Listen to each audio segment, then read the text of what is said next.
नमस्कार। आज की इस वीडियो में हम बात करने वाले हैं दान के बारे में। जी हाँ, दान हमें क्यों देना चाहिए, दान किसको देना चाहिए और दान किसको नहीं देना चाहिए, इसी विषय पर आज हम बात करने वाले हैं। तो सबसे पहले हम ये समझ लेते हैं कि हम लोग दान करते क्यों हैं और दान करने से हमें क्या क्या फल मिलता है। सबसे पहली बात, हमारे हिंदू धर्म में दान को बहुत महत्व दिया गया है। दान करना बहुत पुण्य का काम माना जाता है, इसीलिए दान करने से मनुष्य को स्वर्गलोक की प्राप्ति होती है। यदि कोई इंसान अपनी कमाई का कुछ हिस्सा निरंतर दान में देता रहे तो वो इंसान धीरे धीरे अपवित्र से पवित्र होने लगता है। किंतु एक बात हमें हमेशा याद रखनी चाहिए कि दान का फल हमें तभी मिलेगा जब हम निस्वार्थ भाव से किसी को दान करेंगे। निस्वार्थ भाव यानी हमारे द्वारा दिए जाने वाले दान में हमारा अपना कोई स्वार्थ ना हो, दान देने के पीछे हमारी कोई अपनी इच्छा ना हो। हमें दिखावे के लिए दान कभी नहीं करना चाहिए और ना ही सबकी नज़रों में महान बनने के लिए हमें दान करना चाहिए, क्योंकि इस दान के पीछे हमारी इच्छा छुपी है, हमारा स्वार्थ छुपा है। और जब कोई इंसान ये सोचकर किसी को कुछ दान करता है तो उस दान का उसे कोई फल नहीं मिलता, क्योंकि दान हमेशा गुप्त रहना चाहिए। गुप्त दान ही सर्वश्रेष्ठ दान माना जाता है। इसीलिए जब भी किसी को दान दें तो साफ मन से दें, निस्वार्थ भाव से दें। आपके मन में भी ये भाव नहीं आना चाहिए या ये विचार नहीं आना चाहिए कि मैं दानी हूँ, मैं दूसरों के लिए कितना कुछ कर रहा हूँ, मुझे तो स्वर्ग ही मिलेगा। अगर आप मन में भी ये भाव लेके आ रहे हो तो आप दानी नहीं, आप स्वार्थी हो जाएंगे, क्योंकि आप अभी भी अपने बारे में सोचकर दान कर रहे हो। हमारे वेद शास्त्रों में कहा गया है कि हर इंसान को अपनी कमाई का 10% भाग दान में अवश्य देना चाहिए।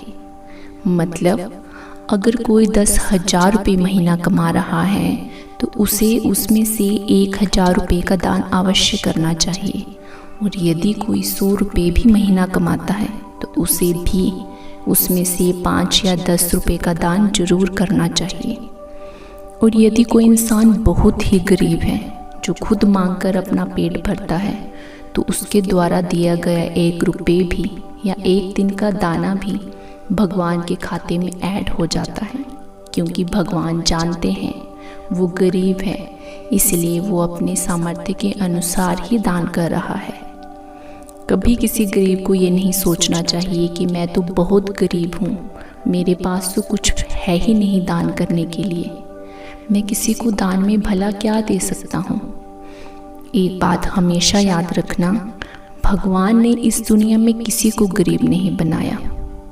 भगवान की कृपा से हमें मनुष्य जन्म मिला है, मनुष्य देह मिला है, और कोई भी मनुष्य गरीब हो ही नहीं सकता, क्योंकि मनुष्य का शरीर ही इतना कीमती है कि इस हीरे जैसे शरीर की कोई कीमत ही नहीं लगा सकता। जब हमारे पास इतना अनमोल रत्न है तो भला हम गरीब कैसे हो सकते हैं। भगवान ने हमें चलने के लिए पैर दिए हैं, काम करने के लिए 2 हाथ दिए हैं, सोचने समझने के लिए बुद्धि दी है, और जिनके पास ये सब कुछ है वो गरीब हो ही नहीं सकता, क्योंकि इन सब का प्रयोग करके और मेहनत करके मनुष्य कभी भूखा नहीं मर सकता। और कई लोगों के मन में एक बात हमेशा घूमती रहती है कि जो लोग अमीर हैं वो लाखों करोड़ों रुपए का दान करते हैं, और हम गरीब लोगों का 5 या 10 रुपए का दान उनके आगे कुछ भी नहीं है, वो तो उनके पैसों में गिना ही नहीं जाएगा। देखिए, आपको ऐसा बिल्कुल नहीं सोचना चाहिए। आपके द्वारा दिया गया 100 रुपये भी किसी की जान बचा सकता है, किसी की भूख मिटा सकता है। बस देने वाले के भाव सही होने चाहिए, उनका मन साफ होना चाहिए। वो जो भी दान कर रहा है वो उसकी अपनी मेहनत का होना चाहिए। पर हाँ, एक बात हमेशा याद रखना, मेहनत बुरे काम में भी लग सकती है। मेहनत का ये मतलब नहीं है कि आप किसी के घर से बहुत मेहनत करके कुछ पैसे चुरा लाए और उन पैसों में से थोड़े पैसे आपने दान में दे दिए, ये सोचकर कि मैं थोड़े पैसे दान में दे दूंगा तो मुझे पुण्य भी मिल जाएगा और मेरी चोरी का मुझे पाप भी नहीं लगेगा। ऐसा करने के बारे में कभी सोचना भी मत, क्योंकि अगर आपने सही काम में मेहनत करके पैसे कमाए हैं और उन पैसों का आप दान कर रहे हो तो उसी दान का आपको पुण्य मिलेगा। गलत कमाई करके दिया हुआ दान आपको नरक की ओर ले जा सकता है और सही कमाई का 1 रुपये दान भी आपके लिए स्वर्ग के रास्ते खोल सकता है। तो दान करने से पहले आप ये जरूर सोच लें कि आप कैसी मेहनत करके किसी को दान कर रहे हो। आज के समय में तो कोई मेहनत करके शुद्ध कमाई करना चाहता ही नहीं। हर कोई बस यही चाहता है कि मैं ऐसा कौन सा काम करूं जिससे मैं बहुत जल्दी अमीर बन जाऊं, बहुत जल्दी मेरे पास धन इकट्ठा हो जाए ताकि मैं अपनी पूरी ज़िंदगी आराम से जी सकूं। और जब हम ऐसा सोचते हैं तो हम लोग एक दूसरे को ही बेवकूफ़ बनाकर पैसा कमाना शुरू कर देते हैं। और ऐसी कमाई करके भी जब हम उस कमाई का थोड़ा सा हिस्सा किसी को दान में देते हैं तो वो भी बहुत घमंड से देते हैं, खुद को ऊंचा दिखाने के लिए देते हैं, अपना मान सम्मान ऊंचा करने के लिए। लेकिन हम ये नहीं जानते कि दान का मतलब इसके बिल्कुल विपरीत है। दान का मतलब है ही ये कि हम अपने अहंकार का दान करते हैं, अपने अंदर ये भावना रखना कि मेरे पास जो कुछ भी है वो मेरा नहीं है, उस मेरे प्रभु का है। अगर आप इस भाव से किसी को दान करते हो तो इससे आपके अंदर का अहंकार खत्म होने लगता है। हमारे वेद शास्त्र हमें सिखाते हैं कि हमने जितना भी धन इकट्ठा किया है उसमें से आपको अपने पास बस उतना ही धन रखना चाहिए जिससे आपकी ज़रूरतें पूरी हो सके। बाकी बचा धन आपको दान में देना चाहिए, क्योंकि यही मानव जीवन का धर्म है। सतयुग की बात है, अयोध्या के इक्ष्वाकु वंश के एक बहुत ही प्रसिद्ध राजा हुए जिनका नाम था राजा रघु।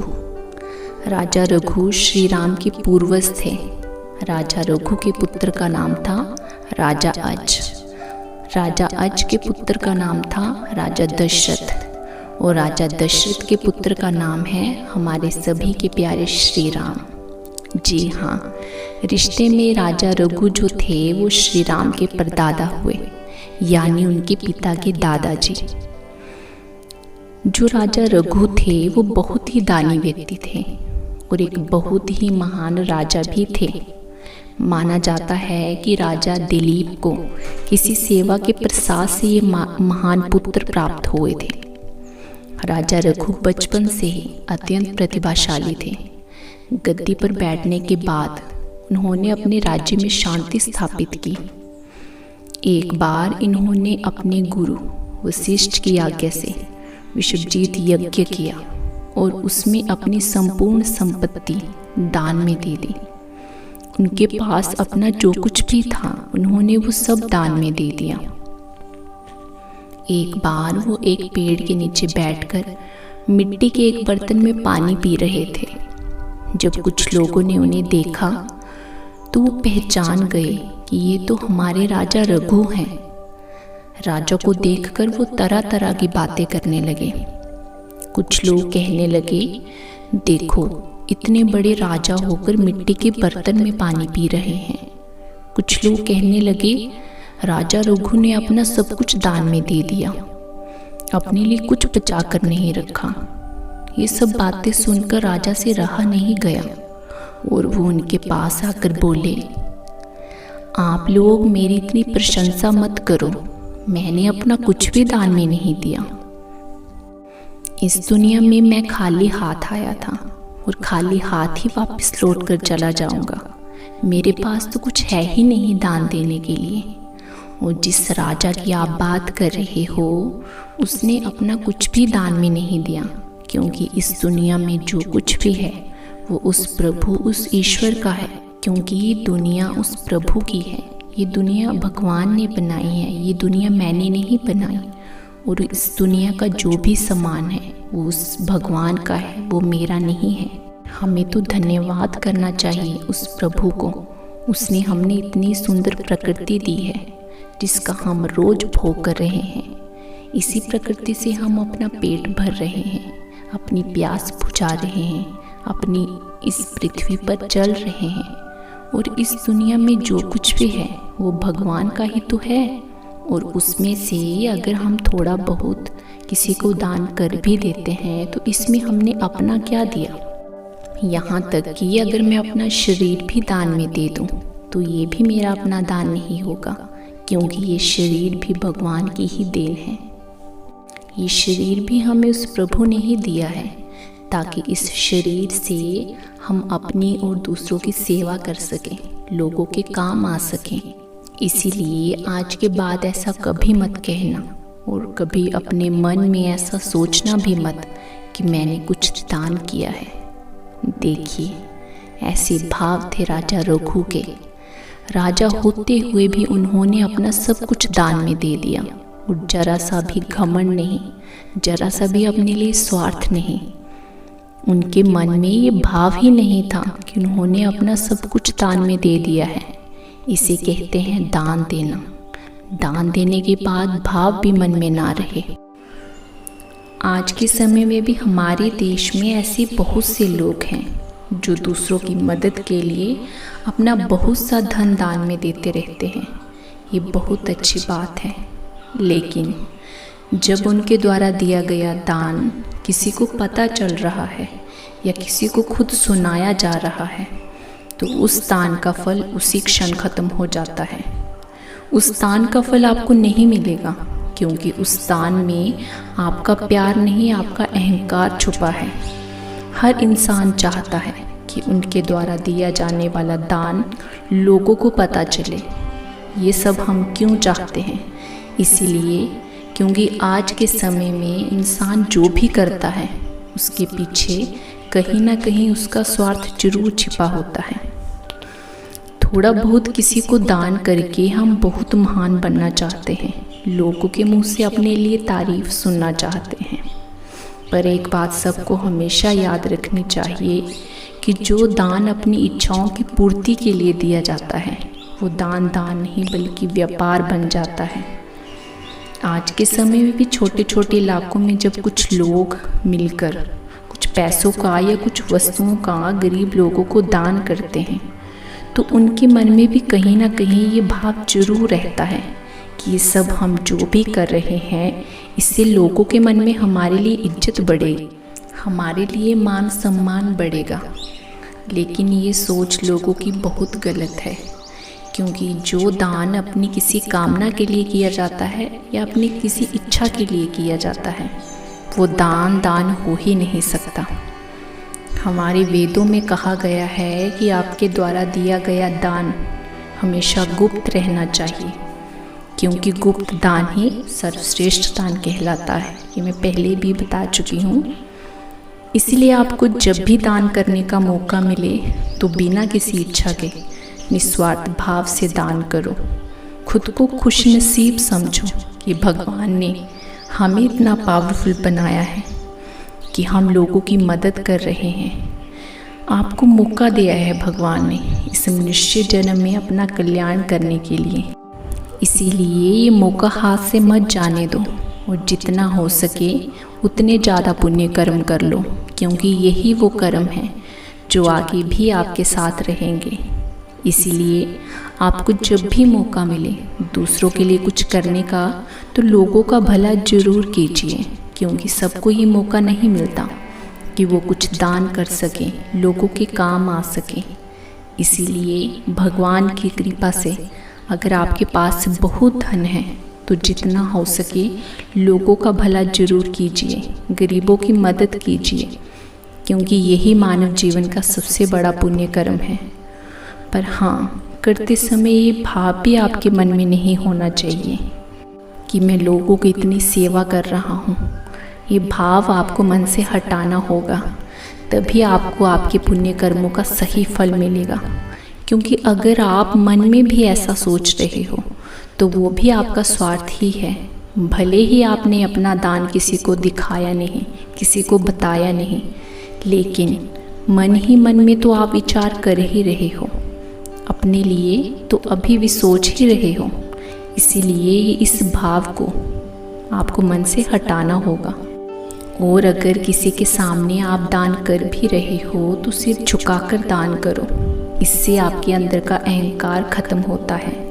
और प्रभु को धन्यवाद करो कि हे प्रभु, हे ईश्वर, आपने ये पुण्य कर्म करने के लिए मुझे चुना है। आपका बहुत बहुत धन्यवाद। ऐसे भाव होने चाहिए आपके दान देते समय। दान कैसे दिया जाता है वो तो कोई प्रकृति से सीखे। जैसे सूर्य अपनी रोशनी, फूल अपनी खुशबू, पेड़ अपने फल, नदियाँ अपना जल और धरती अपना सीना छलनी करके भी दोनों हाथों से हम पर अपनी फसल लुटाती है। और बदले में ये प्रकृति हमसे कुछ नहीं चाहती। अतः दान एक हाथ से देने पर अनेक हाथों से लौटकर हमारे पास ही वापस आता है। बस शर्त यह है कि दान आपको निस्वार्थ भाव से श्रद्धापूर्वक समाज की भलाई के लिए करना चाहिए। अब प्रश्न आता है कि हम लोगों को दान किसको करना चाहिए और किसको नहीं। मतलब अगर आप किसी इंसान को दान में कुछ दे रहे हो तो पहले ये जान लें कि ये इंसान कैसा है। हर इंसान को सोच समझ कर ही दान करना चाहिए। अगर आपने गलती से भी ऐसे व्यक्ति को पैसे दे दिए या दान में कुछ दे दिया जो पापाचारी है, दुराचारी है और आपके द्वारा दिए गए पैसों का वो गलत इस्तेमाल कर रहा है, उन पैसों से वो पाप कर रहा है, तो उसके पाप में आप भी भागीदार हो जाएंगे।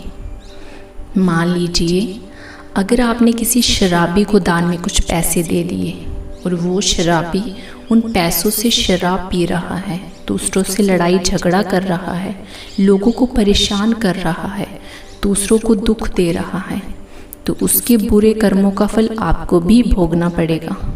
इसलिए दान हमेशा सोच समझ कर ही देना चाहिए। आप लोग बस इतना समझ लीजिए कि आत्मा के 3 गुण होते हैं, यानी हर इंसान के अंदर कोई ना कोई गुण अवश्य होता है, सात्विक, राजसिक और तामसिक। अगर आप सात्विक व्यक्ति को दान करते हो तो आपको सात्विक फल मिलेगा। अगर आप किसी राजस व्यक्ति को दान करते हो तो आपको राजसिक फल मिलेगा। और अगर आप किसी तामस व्यक्ति को दान करते हो तो आपको तामसिक फल मिलेगा। सीधी सी बात है, आप जैसे गुण वाले व्यक्ति को दान करोगे आपको बदले में वैसा ही फल मिलेगा। इसीलिए दान करने से पहले इंसान के गुण अवश्य देख लीजिए। और अगर आप सात्विक, राजसिक और तामसिक गुणों के बारे में नहीं जानते तो मैं इसके ऊपर भी एक वीडियो अवश्य बनाऊंगी। तब तक के लिए आज्ञा चाहती हूँ। धन्यवाद।